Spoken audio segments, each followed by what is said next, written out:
말씀을 중심으로 아버지 주일을 맞이하여 주 안에서 부모에게 순종하라 라는 설교의 제목으로 함께 은혜를 나누고자 합니다.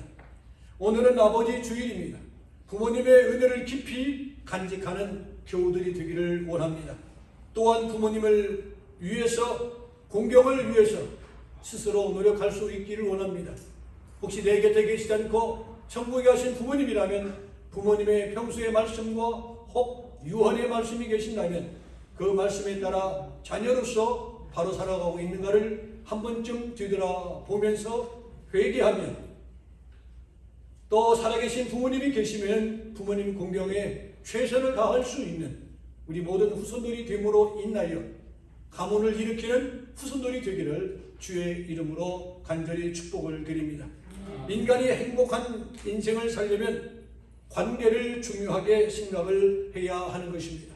행복은 소유나 재산이나 지위에 있는 것이 결코 아닙니다. 그것은 하나님과 사람들과 맺은 관계를 통해서 하나님의 축복의 역사가 있고 누리게 되어진다는 것입니다. 우리는 하나님을 마음과 뜻과 정성을 다하여 사랑하고 내 이웃을 내 몸과 같이 사랑해야 될 사명과 책임이 우리 모두에게 있습니다. 이웃 중에 첫째 되는 사람이 누구입니까? 부모님입니다. 내가 이 땅에 태어나서 가장 먼저 만난 사람이 누굽니까? 부모님입니다. 인간이 세상에서 처음 맺은 관계는 부모와의 관계인 것입니다. 주 안에서 부모를 공경하는 것이 어떤 것입니까? 첫째로 부모 공경은 하나님의 명령입니다. 이것은 선택이 아니라 필수입니다. 대학교에서 공부할 때 선택 과목이 있고 필수 과목이 있습니다. 한국에는 무조건 의무적이지만 고등학교에 가보니까 미국에는요 필수 과목이 있고 선택 과목이 있습니다. 대학에서는 학생이 선생을 찾아갑니다. 고등학교는 선생이 옵니다. 그런데 미국 가보니까요 고등학교도 어떻게 해요? 학생이 선생을 찾아갑니다. 과목을 선택하기 때문에 그렇습니다. 그러나 필수 과목은 교수가 앉아서 기다립니다. 그러면은 학생이 찾아옵니다. 필수 과목은 그 학과를 졸업하기 위해서는 반드시 거쳐야 할 과목입니다. 자녀가 부모를 공경하는 것은 선택이 아니라 필수입니다. 그래서 명령입니다. 내 부모를 공경하라 말씀합니다. 그것도 오늘 본문 2절에 보니까 내 아버지와 어머니를 공경하라고 말씀하고 있습니다. 바울은 부모 공경을 하나님께서 주신 명령의 말씀이요, 그 말씀은 내 부모를 공경하라 그리하면 내 하나님 여호와가 내게 준 땅에서 내 생명이 길고 복을 누리리라고 약속의 말씀을 주셨습니다. 부모 공경은 선택할 수 있는 것이 결코 아닙니다. 이 명령 앞에는 순종이 있을 뿐입니다. 예, 알겠습니다. 부모님은 가정에서 하나님의 대리자입니다. 눈에 보이는 부모님을 공경하지 못하면서 어찌 보이지 않는 하나님을 섬길 수 있다라고 말할 수 있느냐라는 것입니다. 그것은 거짓이요 위선이라는 것입니다. 하나님께서는 이 명령을 어기는 자는 뭐라고 말씀하십니까? 심판하신다고 말씀하여 주셨습니다. 그래서 잠언서 30장 17절을 보면 아비를 조롱하며 어미 순종하기를 싫어하는 자의 눈은 골짜기에 까마귀에게 쪼이고 독수리 새끼에게 무엇이 되리라? 먹이가 되리라 말씀하여 주셨습니다. 본문 1절을 보면 하나님께 순종하는 것이 옳다고 했습니다. 여기서 옳다는 말은요 마땅히 해야 하는 일을 말하는 것입니다. 부모님은 자식을 낳아주셨고 사랑하셨고 나를 위해서 헌신한 이입니다. 그러므로 자녀는 부모를 공경하는 것이 옳다라는 말입니다. 사람의 생각에는 두 가지가 있습니다. 추리적인 사고와 계시적인 사고가 있습니다. 추리적 사고는 이것저것 따져보아 옳고 그른 것을 결정하게 되어지는 것입니다. 그러나 계시적 사고는 하나님께서 알려주신 것을 받아들이는 것입니다. 내 인간의 이성으로 이해가 되기 때문에 받아들이는 것이 아니라 인간의 이성으로 이해가 되지 않지만은 하나님께서 말씀하여 주시니 예 알겠습니다라고 받아들이는 것이 계시적 사고인 것입니다. 하나님의 말씀을 순종하는 것이 옳다라는 것입니다. 내 이해 타산에 따져서 순종하는 것이 아니라 무조건 하나님 앞에 내 부모를 공경하라고 했을 때는 다른 전제가 없습니다. 예, 알겠습니다. 다른 이유가 없습니다. 예, 알겠습니다. 하나님의 말씀이 우리를 행복하게 하고 옳은 길로, 바른 길로 인도해 주시는 축복의 말씀인 줄로 믿습니다. 축복의 말씀인 줄로 믿습니다. 그게 바로 무엇이나 부모를 공경하는 것입니다. 오늘 아버지 주일을 맞이해서 아버님이 안 계셔서 착잡한지 아니면 아버님께 공경하지 못해서 착잡한지는 모르겠지만은 오늘 해피데이입니다. 해피 파더스데이라고 저도 수없이 카톡을 받았는데 해피한 마음으로 하나님 앞에 예배를 드릴 수 있는 교우들이 됐으면 참 좋겠다라는 생각을 가져봅니다. 정말 신령과 진정으로 하나님 아버지를 공경하는 마음으로 드려지는 예배가 되기를 축복합니다. 둘째로 자녀들은 부모에게 순종해야 합니다. 본문 1절에 보니까 자녀들아 주 안에서 너희 부모에게 순종하라 말씀했습니다. 또 골로새서 3장 20절에 자녀들아 모든 일에는 부모에게 순종하라 이는 주 안에서 기쁘게 하는 것이니라 했습니다. 현대인 성경에는 이 말씀을 이렇게 번역했습니다. 자녀들은 모든 일에 부모에게 순종하십시오. 이것이 주님을 기쁘게 하는 일입니다 라고 번역을 했습니다. 부모를 공경하는 것이 하나님을 기쁘게 하는다라는 말씀입니다. 하나님을 기쁘게 하는 것이 부모를 공경하는 것입니다. 왜? 보이지 않는 하나님을 섬기는 이가 어찌 눈에 띄고 보이고 오늘을 있게 해주신 부모님께 공경하지 않겠느냐라는 것입니다. 부모에 대한 순종은 단순히 부모를 기쁘게 하는 일뿐만이 아니라 하나님까지 기쁘게 하는 일입니다. 나의 부모님을 정하여 주신 하나님께서 내게 주신 말씀이므로 순종할 때 하나님을 기쁘게 하는 것인 것을 성경은 말씀하고 있습니다. 그러나 우리가 부모님의 말씀을 거절한다면 부모님을 허락하신 하나님을 거절하는 것과 같은 것임을 또한 우리는 기억을 해야 할 것입니다. 부모를 기쁘게 하는 자는 하나님을 기쁘게 하는 자입니다. 하나님께서는 효도하는 자녀들을 축복하십니다. 룻기에 보면은요, 룻은 어떤 사람입니까? 시어머니 나오미가 모압을 떠나 고향으로 돌아가게 되었습니다. 오르바는 눈물을 흘리며 돌아갔지만 룻은 끝까지 어머님을 따랐습니다. 어머님을 섬기는 하나님을 나 섬길 것이고 어머님이 가는 곳에 나도 끝까지 따라가며 어머님 생명 다한 날까지 나는 어머님과 함께 하겠습니다. 똑같은 며느리가 있지만 울면서 어머니를 떠나는 며느리가 있는가 하면 끝까지 함께 하겠다는 며느리가 있습니다. 어머님이 섬기는 하나님 나도 섬기겠습니다. 어머니의 하나님이 나의 하나님이요 나의 하나님이 어머님의 하나님이십니다. 어머님이 가시는 곳에 나는 끝까지 따르겠습니다. 생명을 같이 하겠습니다.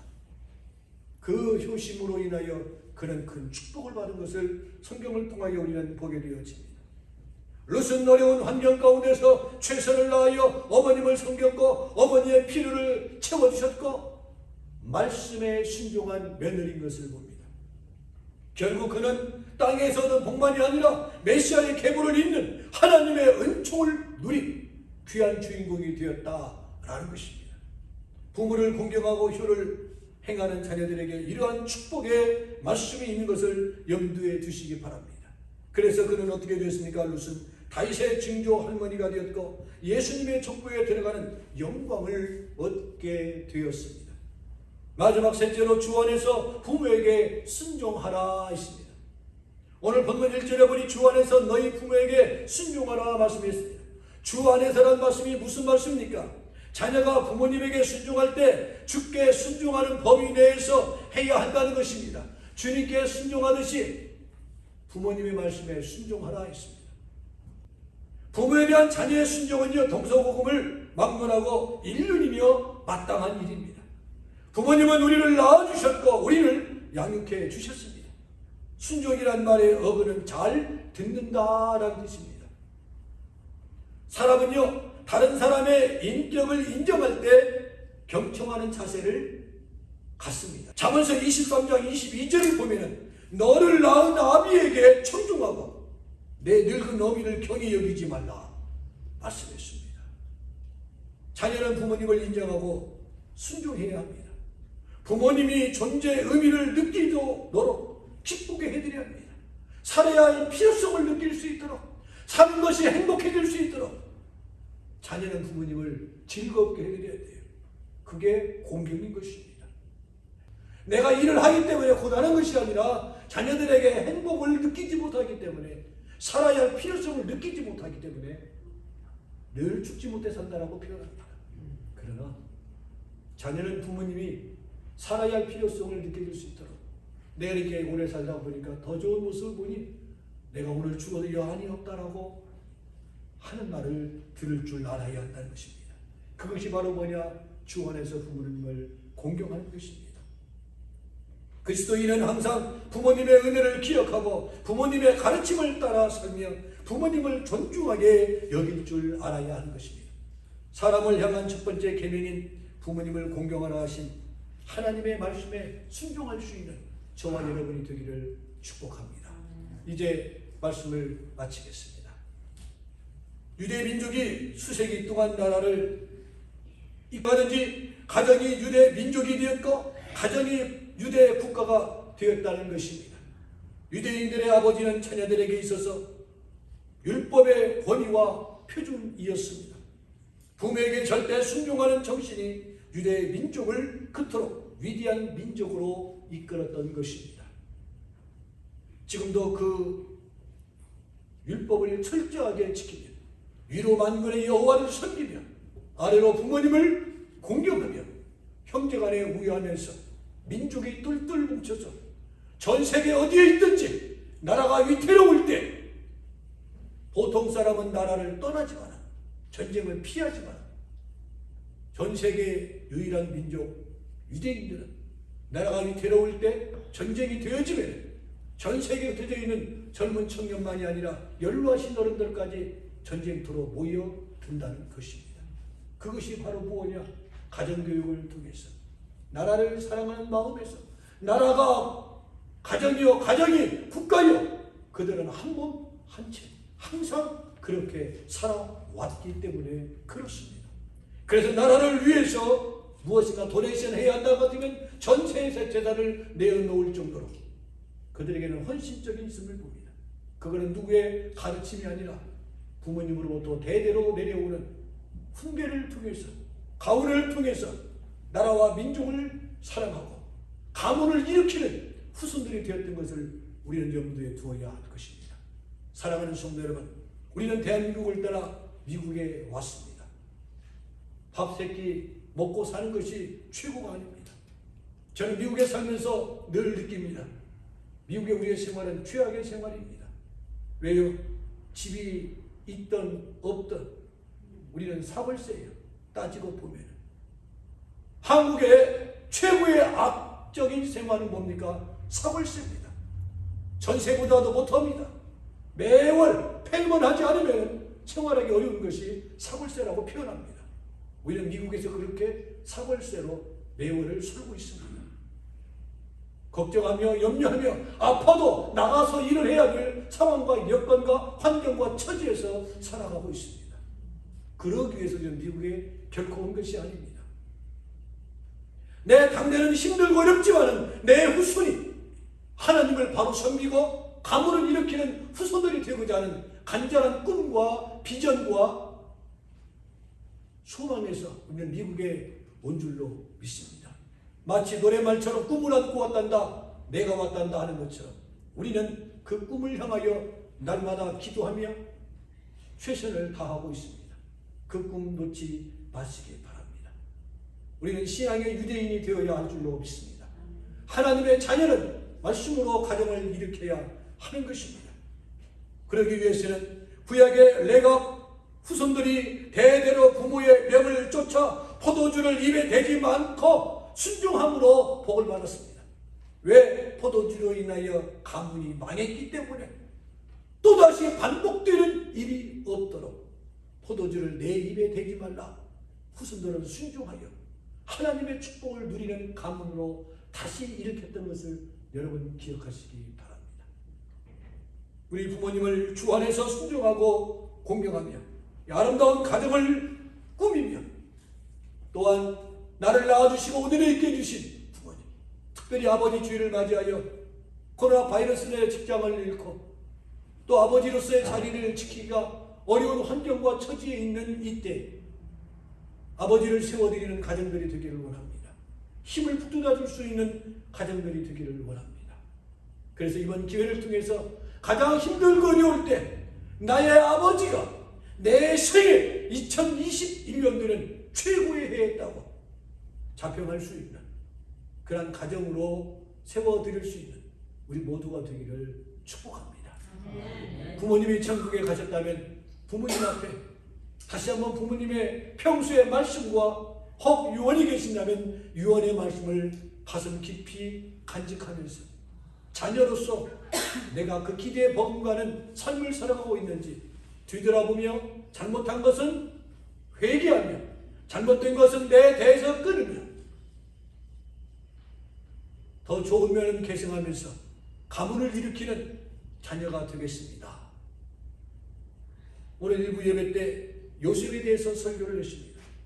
요셉은요, 꿈이 있었습니다. 수많은 어려움과 난관이 있었지만 누구도 원망하지 않습니다. 그는 오직 하나님 앞에 흔들림 없이 감당해 나갈 때 아버지 부모님을 공경하고 형제를 살렸습니다. 그는 훗날 가장 천대받는 자였지만 형제들로부터 외면당하는 자였지만 모든 것이 하나님의 뜻이었습니다. 복수하지 않았습니다. 그러면서 하나님이 우리 가정을 살리기 위해서 우리 민족을 살리기 위해서 나를 먼저 보냈습니다. 미안하다 동생. 그럴 때 아닙니다. 하나님이 하셨습니다. 아들아 미안하다. 아닙니다 아버님. 하나님이 하셨습니다. 하나님이 우리 가문을 일으키기 위해서 우리 민족을 살리기 위해서 우리를 이곳에 보내주신 아버지 하나님의 뜻이 계신 줄로 믿습니다. 우연히 어쩌다 왔다고 생각하지 마시기 바랍니다. 하나님의 인도하심에 버금가는 응답하는 우리 모두가 되기를 주의 이름으로 축원합니다.